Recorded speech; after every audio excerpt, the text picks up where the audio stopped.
Punan Ba's living depends on Sweden agricultural communities. Most of the Punans still practice Sweden farming with rice and other non-cash crops. Because of this lifestyle, they do not have proper education like we can easily imagine. Instead, they conduct education from parents to child about how to raise the crops and how to hunt the animals. Punans are still lagged behind other communities in terms of education. It is said that in 2007, there were only more than 30 Punan who completed their tertiary education. Dropouts among rural children are still very high, as many as 1 out of 20 Punan school-going children. It is said that biggest reason of failure in education is poverty. Hi, I'm going to talk about Punan bus education.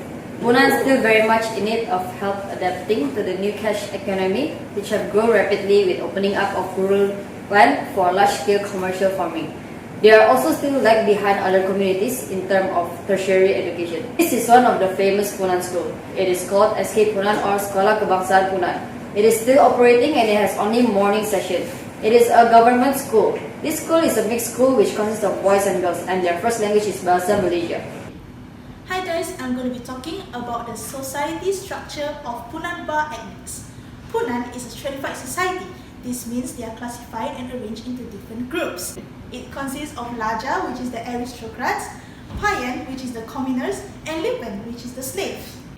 This determines the historical traditions that have been preserved, just like most of history of European Middle Ages is linked to and mainly concern the various ruling monarchs. So are the historical and mythical traditions of Punan closely connected to their ruling aristocrats.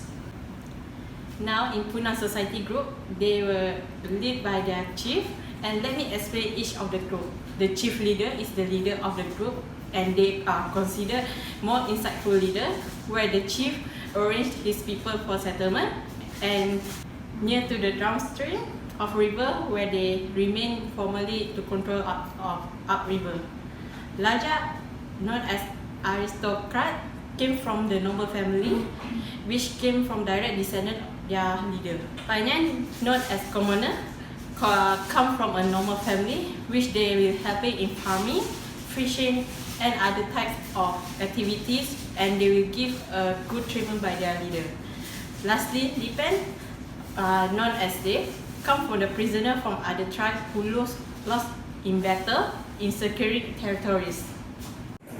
So now I'm going to talk about Punan economy activities. The rural longhouse dwelling Punan is still largely a Sweden agriculturist communities. Most still practicing Sweden farming with rice as major crop and supplement with other non-cash crops. They also plant crops such as rubber and pepper to supplement their income. However, the new younger generations who enjoy better education mostly found their ways into the public and private sector employment. It is estimated to be almost 20% of Punan populations today have migrated to urban areas such as Bintulu, Kapit, Sibu, Kuching, and as far as in Kuala Lumpur. Today I'm talking about Sulawesi of the Apakaya's economy. Their economy is thriving essentially because of the collection of forest products. Located in the middle of the vast primary forest of Apakaya, the settlement is perfect base for collection tools for eaglewood, bajau stone, and some other minor forest products. Collection of forest products accounts for half of the household income. Quite surprisingly, some wealthier Punan families make more money by helping outsiders collect forest products than by gathering them themselves. Shipping collectors from the village to areas further upstream that are rich in englewood and importing trade items from downstream to the village have become a major source of revenue for both owners. This is the end of our video about Punan Ba ethnic. Thank you for watching our video.